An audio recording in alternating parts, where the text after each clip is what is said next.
সন্মিলিত কাৰ্যক্ৰম জিলা ছাত্ৰ পৰিষদ চমুকৈ উচুকা তৰ্কৰ পৰা আজি উচুকা কাৰ্যালয়ৰ আগত 1 ঘণ্টীয়া ধৰ্মঘট কাৰ্যসূচী লোৱা হৈছে। আমাৰ আজি 5টা মূল দাবী লৈ এই প্ৰতিবাদ কিন্তু প্ৰত্যেকটো আঞ্চলিক লেভেলতে এই প্ৰতিবাদ চলি আছে প্ৰত্যেকটোৰ অঞ্চলত আৰু এই হাওৰাঘাটত আজি এই প্ৰতিবাদী কাৰ্যসূচী লোৱা হৈছে। আজি 5টা মূল দাবী হাওৰাঘাটৰ প্ৰত্যেকটো আমি লক্ষ্য কৰিব পাইছো যে খিলঞ্জীয়াৰ ভাষিক মানুহৰ পৰা বহিৰাগতৰ পৰা অহা ব্যক্তিসকলে যোনটো মাটি কিনা বেচা কৰি যোনটো খিলঞ্জীয়াৰ মানুহৰ যোনটো আজি ভূমি নীতি হ'ব লগা হৈ আছে সেইটো আটাইতকৈ দুৰ্ভাগ্যজনক কথা। সেয়েহে আমি উচুকা কেন্দ্ৰীয় কমিটিৰ পৰা আমি প্ৰত্যেকটো অথৰিটিক মেমোৰাম দি আছো যাতে ইমিডিয়েটলি এইবিলাক বন্ধ কৰিব লাগে আৰু যোনসকল মাটি পটাক লৈছিলে এইবিলাক অতি সোনকালে বাতিল কৰিব লাগে বুলি আমি দাবী উত্থাপন কৰি আছো।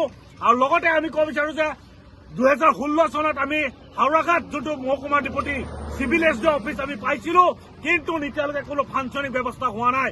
বিভিন্ন ধৰণত এই শাসকীয় বিজেপি চৰকাৰেও যোৱাবাৰ জানুৱাৰীত কৈছিলে যোনসকল মহকুমা আছে এইবিলাক উপজিলা হিচাপে গঠন কৰা হ'ব, কিন্তু এতিয়ালৈকে কোনো উপজিলা হিচাপে কোনো কাৰ্যকৰী হাওৰাঘাট হোৱা নাই। এইটো আটাইতকৈ দুৰ্ভাগ্যজনক কথা। আৰু এখন হাওৰাঘাটৰ প্ৰত্যেকটো জাতি বাকী থকা এখন নিৰাপেচা এখন ঠাই তাত যদি ডেভেলপমেণ্ট যদি নহয় এই বিজেপি চৰকাৰে যোনখন চৰকাৰে চিঞৰি থাকে উন্নয়নৰ কথা, কিন্তু বাস্তৱৰ হাওৰাঘাটৰ মানুহে দেখা নাই। আৰু লগতে আমি ক'ব বিচাৰো হাওৰাঘাটৰ বৃহত্তৰ অঞ্চলত যোনটো ৰাস্তা ঘাট যোনটো ভাঙা হৈ আছে, এটা বানপথ এটা ৰাস্তা ভাল নাই। কোনো ধৰণৰ কোনো স্কুলৰ ল'ৰা ছোৱালী যদি আমি প্ৰত্যেকটো শিক্ষা অনুষ্ঠানত যদি যাবলৈ যাওঁ প্ৰত্যেকটো শিক্ষা অনুষ্ঠানৰ ওচৰত আমি লক্ষ্য কৰিব পালে এইটো পুখুৰী নে গাঁত নে একো ধৰিবই নোৱাৰে, ইমান বিয়াগুম গাঁত হৈ আছে। বিভিন্ন ধৰণৰ স্কুলৰ শিক্ষাৰ্থীসকলে লুটি খাই পৰা আমি লক্ষ্য পাইছো। বিভিন্ন সময়ত এই উত্থাপন বিভিন্ন হাওৰাঘাটৰ সচেতন ব্যক্তিসকলে উত্থাপন কৰি আছে। উচুকাৰ পৰাও আমি দাবী উত্থাপন কৰিছো, কিন্তু ইয়াৰ ওপৰত কোনো গুৰুত্ব লোৱা নাই এই শাসকীয় বিজেপি চৰকাৰে। আৰু লগতে আমি ক'ব বিচাৰো বৃহত্তৰ হাওৰাঘাটৰ স্কুলৰ যোনটো হাইস্কুল বা হাই ছেকেণ্ডেৰী লেভেলত আজি প্ৰত্যেকটো স্কুলত আজি শিক্ষা নাইকিয়া হৈ আছে। যেনে ধৰণৰ যোনটো মানুহৰ যোনটো জ্ঞান যোনটো ল'ব লাগে, মানুহৰ যোনটো প্ৰথম জীৱন মেলা ব্যৱস্থা হৈছে গণতন্ত্ৰ যোনটো শিক্ষা ব্যৱস্থা, এই শিক্ষা ব্যৱস্থাটো আজিৰ তাৰিখত টোপোলা চৰু আমি লক্ষ্য কৰিছো। এইটোৰ পৰা আমি বাৰম্বাৰ উত্থাপন কৰি থকাৰ পিছতো কিন্তু এতিয়ালৈকে ইয়াত কোনো কাৰ্বি আংলঙত যোনটো 900টা ভেকেঞ্চি হৈ আছে হাইস্কুল টু হাই ছেকেণ্ডেৰী লেভেলত, কাৰ্বি আংলঙত 902টা যোনটো ভেকেঞ্চি হৈ আছে, এতিয়ালৈকে কোনো অট'নমাছ কাউন্সিলে ইয়াৰ ওপৰত কোনো ব্যৱস্থা ল'ব পৰা নাই। এইটো দুৰ্ভাগ্যজনক কথা। অতি সোনকালে এইটোৰ ওপৰত ব্যৱস্থা ল'ব লাগে বুলি আমি দাবী উত্থাপন কৰিছো। আৰু লগতে আমি ক'ব বিচাৰো হাওৰাঘাট যোনখন মেডিকেল, এই মেডিকেলত যেনেকে ধৰণৰ আমাৰ সাধাৰণ গোৱাই ৰাইজে যোনবিলাক আহি কৰি যোনখিনি সুবিধা পাব লাগিছিল এই সুবিধাৰ পৰা বঞ্চিত হৈ থকা আমি লক্ষ্য পাইছো। যেনে ধৰণৰ ট্ৰিটমেণ্ট হ'ব লাগিছিল যেনে ধৰণৰ ট্ৰিটমেণ্ট নাপায়, যেনে ধৰণৰ মেডিচিন পাব লাগে তেনেকুৱা ধৰণৰ মেডিচিন নাপায়। বিভিন্ন ধৰণৰ ইয়াত অসুবিধা হৈ আছে, কিন্তু ইয়াৰ ওপৰত কোনো ব্যৱস্থা লোৱা নাই। সেইকাৰণে আমি ক'ব বিচাৰো এই আজি 5টা মূল দাবী লৈ এই 5টা মূল দাবী যদি গণতান্ত্ৰিক আন্দোলন কৰাৰ পিছত যদি কোনো নেমানে তেতিয়াহ'লে উচুকা তৰখৰ পৰা তীব্ৰতৰ আন্দোলন হ'ব, গণতান্ত্ৰিক আন্দোলন হ'ব আৰু সম্পূৰ্ণ জগৰীয়া হ'ব শাসকীয় বিজেপি চৰকাৰ ডক্টৰ হিমন্ত বিশ্ব শৰ্মা অট'নমাছ কাউন্সিলৰ যোনজন মহাপানী ডক্টৰ CM ডাঙৰীয়া তুলিৰাম ৰহন ডাঙৰীয়া সম্পূৰ্ণ জগৰীয়া হ'ব আপোনালোকৰ যোগেদি আমি তেওঁলোকক সুকীয়াই দিব বিচাৰিছো। আৰু যদি নহয় আৰু এই প্ৰতিবাদ প্ৰত্যেকটো আঞ্চলিক লেভেলত এই প্ৰতিবাদী কাৰ্যসূচী লোৱা হ'ব।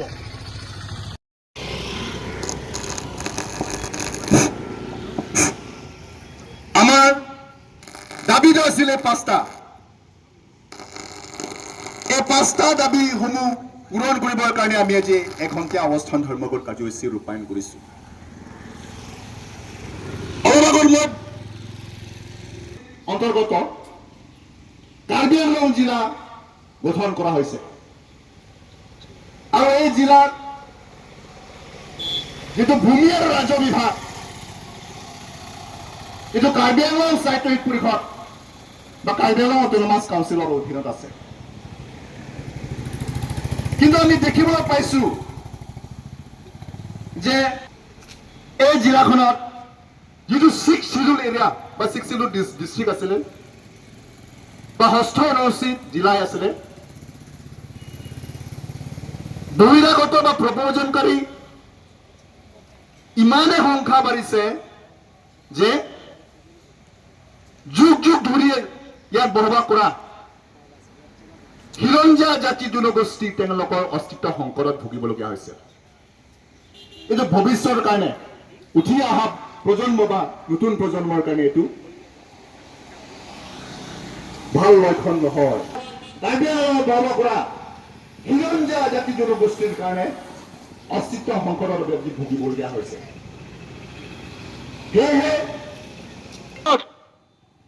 যিহেতু নেকি কাৰ্বি আংলং সাহিত্যিক পৰিষদৰ কাৰ্বি আংলং সাহিত্যিক পৰিষদ আছে ভাৰতীয় সংবিধানৰ 6ষ্ঠ অনুচ্ছেদৰ দিনত এই জিলাখনৰ মানে শাসন ব্যৱস্থা আছে।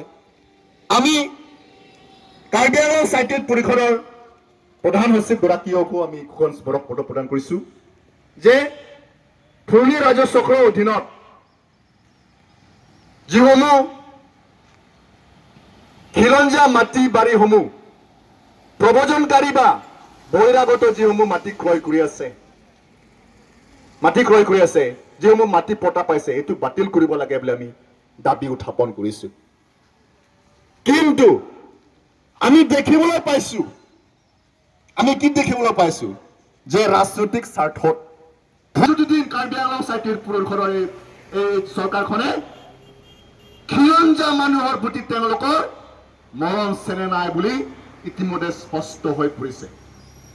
তেওঁলোকে নিজৰ চকীত বা নিজৰ গাদীত স্বাৰ্থত সদায় খিলঞ্জীয়া মানুহৰ যিটো আৱেগ অনুভূতি যিটো চেণ্টিমেণ্ট তেওঁলোকে